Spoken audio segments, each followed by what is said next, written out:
मराठा आरक्षण विरोधात फडणवीसांचे कार्यकर्ते कोर्टात जात असल्याचा आरोप रोहित पवारांनी केला।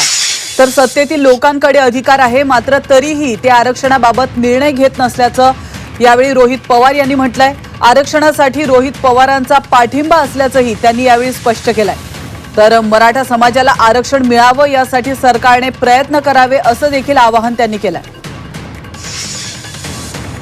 सगळे अधिकार सत्तेत जे कोणी आहेत त्यांच्या हातामध्ये असताना सत्तेतले लोक जर निर्णयच घेत नसतील तर खऱ्या अर्थाने त्यांनाच विचारण्याची जरूरत आहे। आरक्षणाला आपला पाठिंबा आहे, ते मिळावं यासाठी सरकारने प्रयत्न करावे। पण होतं असं की आरक्षण दिलं जातं आणि मग तिथे जे सत्तेत लोक आहेत, जसं देवेंद्र फडणवीस साहेब आहेत, त्यांचेच कार्यकर्ते विरोधात कोर्टामध्ये मराठा आरक्षणाच्या विरोधात कोर्टामध्ये जातात। आता काँग्रेस राष्ट्रवादीला मिळून 16% आरक्षण मराठा समाजाला दिलं होतं, ते कुणी आणून पाडलं? तर सदावर्तेंनी पाडलं। ते कोणाचे कार्यकर्ते? तर देवेंद्र फडणवीस साहेबांचे कार्यकर्ते।